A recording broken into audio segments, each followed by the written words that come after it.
자, 이번에는 상속에 대해서 알아보도록 하겠습니다. 상속. 상속, 객체장에서 상속이라는 게 등장하는데요. 상속은 말이 돼야 돼요, 말이. 어떤 말이 돼야 되냐면, 뭐뭐는 뭐뭐다. 혹은 뭐뭐는 뭐뭐의 한 종류다. 그래서 이즈어 관계 혹은 카인드 오브 관계가 돼야지만 상속 관계가 됩니다.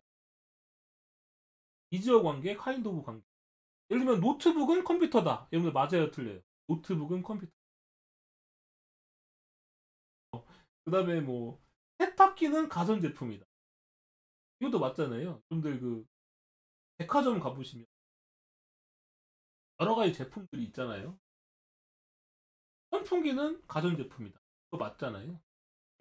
혹은 트럭은 자동차의 한 종류다. 트럭은 자동차의 그거 맞죠? 그림으로 그리면 다음처럼 표현할 수가 있어요. 위에 전자제품이 있고요. 자, 밑엔 TV, 밑엔 전자레인지가 있는데 이거를 읽을 때 이렇게 표현하시면 되는 거예요. TV는 전자제품의 한 종류다. 죄송합니다. TV는 전자제품의 한 종류다. 전자레인지는 전자제품의 한 종류다. 혹은 TV는 전자제품이다. 전자레인지는 전자제품이다. 이걸 표현한 그림입니다. 상속은 위에 있는 걸 부모라고 해요. 부모 클래스. 전자제품은 부모 클래스. 아래에 있는 클래스는 자식 클래스라고 합니다. TV, 전자레인지는 전자제품의 자식 클래스라고 해요. 그래서 부모 쪽으로 갈 때 이렇게 삼각형을 그려주고요. 실선으로 이렇게 그려줍니다. 그러면 이게 상속을 표현하는 그림이에요. 자, 그럼 전자제품은 무슨 메소드를 갖고 있느냐? 끄다, 켜다라는 메소드, 기능을 갖고 있어요. 모든 전자제품은 켜지는 기능, 끄는 기능, 이런 거 갖고 있잖아요. 없나? 없는 것도 있나요? 하여튼, 전자제품은 켜다, 끄다라는 기능을 갖고 있고, 이것을 상속받은 TV나 이것을 상속받은 전자레인지는 둘 다 켜다, 끄다라는 기능을 갖고 있다라는 겁니다. TV도 켜다, 끄다 기능을 갖고, 전자레인지도 켜다, 끄다 이렇게 알 수 있는 거예요. 상속을 받았다는 건 상속은 물려받 주는 거잖아요. 그래서 전 부모가 갖고 있는 것을 그대로 물려받아서 TV는 여기에 적혀 있지 않지만 볼륨 조정, 채널 조정이란 기능 외에도 끄다 켜다라는 기능을 갖고 있는 전자레인지는 해동하는 기능 외에도 끄다 켜다라는 기능 이렇게 이걸 우리는 일반화시킨다라고 얘기하는 거예요. 일반화시키다는 건 무슨 얘기예요? TV도 전자레인지도 다 뭐라고 부를 수 있다? 전자제품이라고 부를 수 있다. 예를 들면 어, 침대, 그다음에 책상, 책장 이런 것들은 다 뭐라고 우리가 일반화시킬 수 있어요? 질문. 침대, 책장, 책상 이런 것들은 장롱 이런 것들은 다 뭐라고 일반화시킬 수 있어요? 하나로 부를 수 있는 단어. 그렇죠. 가구라고 부를 수 있어요. 가구, 가구. 일반화시킨다라는 것은 여러 종류가 있는데 그거를 하나로 퉁쳐서 부를 수 있다라는 거예요. 하나로 부를 수 있다. 어렵게 생각하실 필요 없어요. 하나로 부를 수 있다. 그래서 상속이라는 개념은 두 가지가 합쳐졌다라고 보시면 돼요. 일반화. 얘랑. 얘는 버스, 트럭, 레미콘차, 스포츠카. 이거는 다 뭐라고 부를 수 있냐면 자동차라고 부를 수 있잖아요. 이렇게 여러 종류를 하나로 부르는 단어가 있다면 그건 일반화시키는 거예요. 그 일반화시키는 거고. 그 다음에 다른 말로는 자동차가 있다고 생각해 보세요. 자동차에다가 뒤에다가 짐 실는 부분을 다룬다면 그건 우린 트럭이라고 하자. 라고 하면 원래 자동차에다가 확장한 개념이 되는 자동차에다가 탑을 하나 커다란 걸 하나 달자. 그럼 포크레인이 되는 거잖아. 그렇게 이제 확장하는 개념이.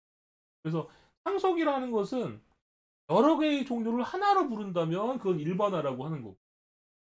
그걸 대표하는 거에다가 기능을 추가한다면 그건 확장이 되는 거죠. 그래서 일반화와 확장이라는 개념 두 가지가 합쳐져서 우리는 상속이라고. 부모 클래스를 상속받는다는 것은 부모가 가지고 있는 것을 자식이 물려받아서 사용한다. 이런 뜻이라고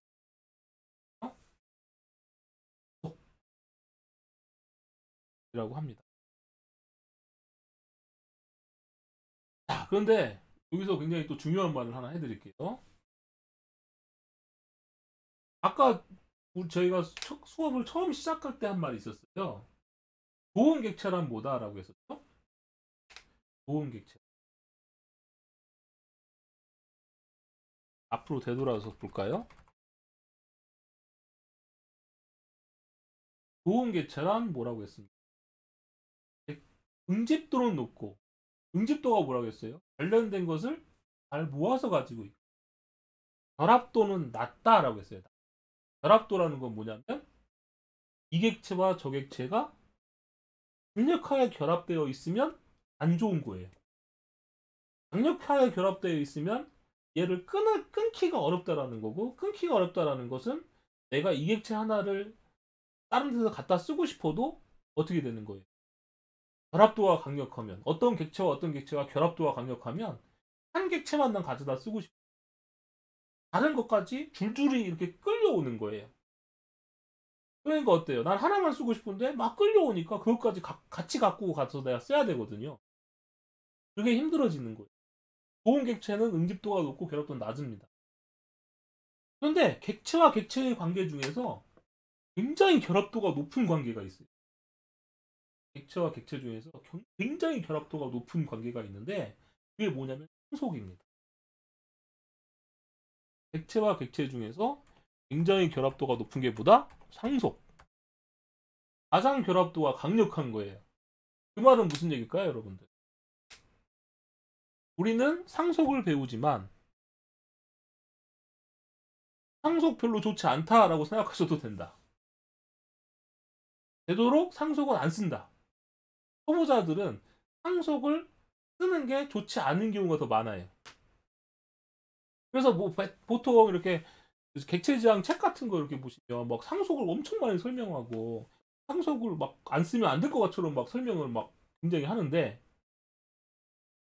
상속은 제대로 쓰지 않으면 독이 되는 확률이 더 높습니다.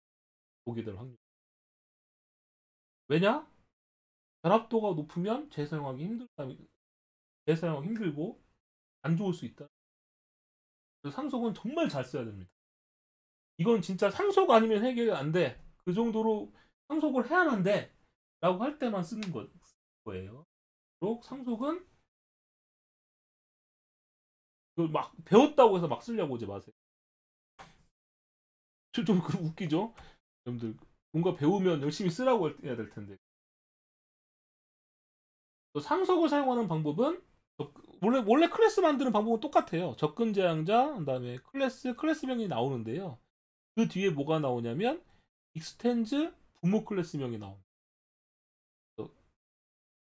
익스텐즈라는 키워드 뒤에 부모 클래스명을 적어준다. 그게 상속 받는 방법이에요. 예를 들면 클래스 TV, 익스텐즈 전자제품 이렇게 써주는 거죠.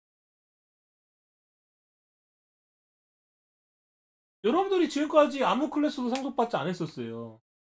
아무 클래스도 상속받지 않았었는데 그렇게 되면 자동으로 자바 랭점 오브젝트를 상속받게 됩니다. 자바 랭점. 그래서 모든 클래스는 오브젝트의 자손입니다. 여러분들은 아무것도 상속받지 않으면 자동으로 오브젝트 상속받아요.